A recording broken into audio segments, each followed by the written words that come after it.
पूर्व सांसद आनंद मोहन की रिहाई के लिए फ्रेंड्स ऑफ आनंद के सदस्यों ने सहरसा में आक्रोश मार्च निकाला। आनंद मोहन के बेटे ने कहा कि अगर आनंद मोहन की रिहाई नहीं होती है तो चुनाव में सत्ता पक्ष का विरोध किया जाएगा।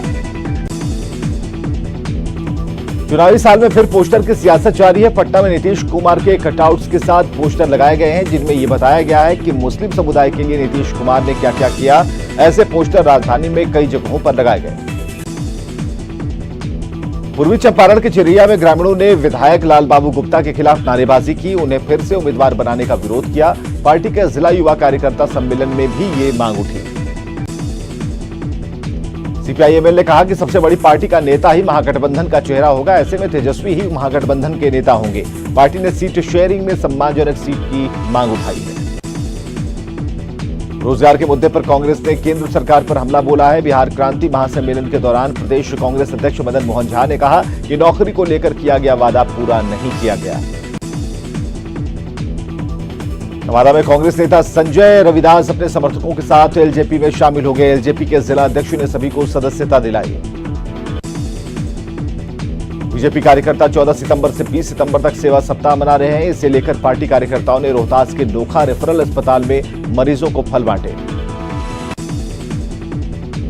फुलवारीशरीफ विधानसभा क्षेत्र में जेडीयू के मिलन समारोह का आयोजन किया गया जिसमें आरजेडी और सीपीआई-एमएल के कई नेता जेडीयू में शामिल हुए।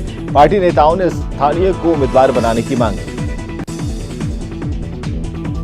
पूर्णिया में एलजेपी कार्यकर्ताओं ने सम्मेलन किया जिसमें जिले की 7 में से 2 सीटों पर पार्टी का उम्मीदवार उतारने की मांग की गई। पार्टी ने फर्स्ट बिहार बिहारी फर्स्ट अभियान की जारी रखने का ऐलान किया। कैमूर के लबेदहा गांव में सड़क नहीं बनने से नाराज ग्रामीणों ने नेताओं के आने पर रोक लगा दी है। सड़क नहीं तो वोट नहीं की चेतावनी दी है। चुनाव को लेकर जेडीयू बीजेपी और आरजेडी के ऑफिस के बाहर भीड़ लगी है लेकिन कई पार्टियों के ऑफिस में सन्नाटा पस रहा है। इसमें समाजवादी पार्टी, बहुजन समाज पार्टी और आम आदमी पार्टी शामिल है। 17 सितंबर को युवा कांग्रेस बेरोजगारी यात्रा निकालेगी। बेगूसराय में पार्टी नेताओं ने कहा कि युवा रोजगार के सवाल पर सरकार से सवाल पूछा जाएगा। एलजेपी कार्यकर्ताओं ने पश्चिम चंपारण की लौरिया सीट पर दावा ठोक दिया है। फिलहाल बीजेपी के विनय बिहारी लौरिया से विधायक हैं। एलजेपी कार्यकर्ताओं ने बैठक कर पार्टी से उम्मीदवार उतारने की मांग की।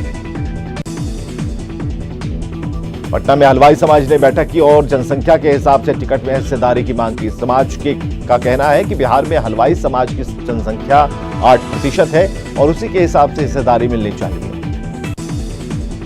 खगड़िया में जेडीयू से इस्तीफा देने वाले कार्यकर्ताओं ने जेडीयू के खिलाफ मोर्चा खोल दिया है। उनका कहना है कि क्षेत्र में जाकर सरकार की नाकामियों को उजागर करेंगे। शेखपुरा में सीपीआई की जिला परिषद की बैठक हुई जिसमें महागठबंधन के उम्मीदवारों को जिताने का संकल्प लिया गया। पार्टी नेताओं ने कहा कि चुनाव में एनडीए को हार का सामना करना होगा। नवादा में चुनाव को लेकर ई-विजिल ऐप का प्रशिक्षण कार्यक्रम आयोजित किया गया जहां अधिकारियों को ऐप के बारे में जानकारी दी गई, साथ ही ट्रेनिंग भी दी गई। निष्पक्ष चुनाव को लेकर मधुबनी में जागरूकता कार्यक्रम चलाया जा रहा है। मतदान केंद्रों पर कोविड एक्शन प्लान तैयार करने के आदेश दिए गए हैं। साथ ही महिला वोटरों के नाम वोटर लिस्ट में जोड़ने के लिए भी अभियान चल रहा है। विधानसभा चुनाव को लेकर बेगूसराय के एसडीओ ने बैठक की जिसमें शांतिपूर्ण चुनाव कराने को लेकर चर्चा हुई। इसे लेकर कई निर्देश दिए गए।